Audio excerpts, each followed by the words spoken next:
Imagine two people. They live in the same city, work similar jobs, even earn roughly the same paycheck. 10 years later, one is still living paycheck to paycheck. The other has built investments, freedom, and choices. What happened? Same income, different outcome. The answer isn't luck, it's psychology. The way we think about money quietly shapes everything. Here's the twist. Wealth isn't just about numbers, it's about mindset. When you compare how the poor, middle class, and rich view money, you start to see why the gap exists and why it keeps widening. Most of us are raised on what you might call scarcity language. We can't afford that. Money is hard to get. Don't take risks that trains you to see money as something limited, a pie everyone is fighting over. The wealthy flip that script. They see money as something created when you create value. That's why they obsess over solving problems, starting ventures or investing in ideas. They're not scrambling for crumbs.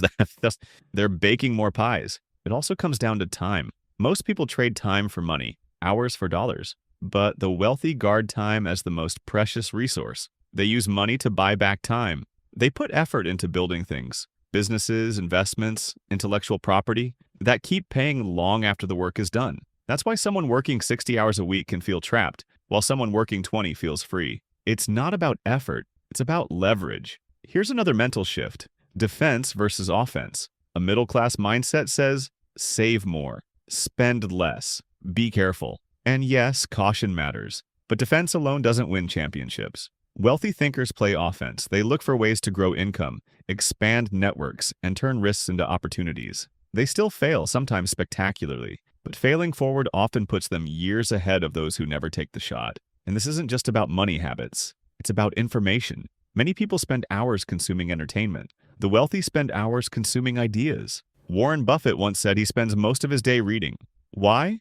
Because every new piece of knowledge compounds, like interest. One binge watch gives you a laugh tonight. One new skill could pay dividends for the rest of your life. Even fear gets reframed. Most people treat risk like a monster to run from. Wealthy thinkers treat risk like a puzzle to solve. They ask, what's the worst that could happen? And can I survive it? If the answer is yes, they move forward. That's how businesses are started, investments are made, and opportunities are seized. It's not fearlessness, it's fear managed. And perhaps the biggest shift of all, money itself is not the finish line. For many, it's the goal. For the wealthy, it's a tool for freedom, for impact, for building a legacy. That's why they spend differently. Instead of buying things to look rich, they buy assets to stay rich and time to live richly. Now, let's get real. Shifting your mindset isn't about reading a single book or watching a video. It's about rewiring the way you see the world. Take your daily decisions, each one as a test. Do you spend money because it comforts you, or do you invest it because it multiplies your freedom? Do you scroll endlessly through distractions, or do you spend time learning, connecting, creating? Meet George. Every month, he saved what he could, but the savings barely grew. Then he started thinking differently. He realized that skills and networks were his currency too. He spent evenings learning digital marketing, weekends attending business meetups. Slowly, he began building side ventures. 10 years later, his salary hadn't changed much, but his wealth, his freedom, and his choices had exploded. Same city, same starting point, different outcome. The difference? Mindset in action. Another crucial idea, your financial environment matters. The people you surround yourself with, the ideas you absorb, the language you speak about money, all of it shapes what you believe is possible. If your circle constantly complains about scarcity, your subconscious begins to adopt the same fear. Wealthy thinkers, by contrast, immerse themselves in growth, curiosity, and possibility. They don't just talk about making money. They talk about solving problems, creating impact, and expanding what's possible. Let's talk habits. Mindset without action is fantasy. Wealthy thinkers are consistent. They automate savings, invest before spending, track their growth, and review progress. But here's the subtle twist. It's not about being rigid. It's about aligning daily actions with long-term vision. Every choice becomes a reflection of a bigger goal.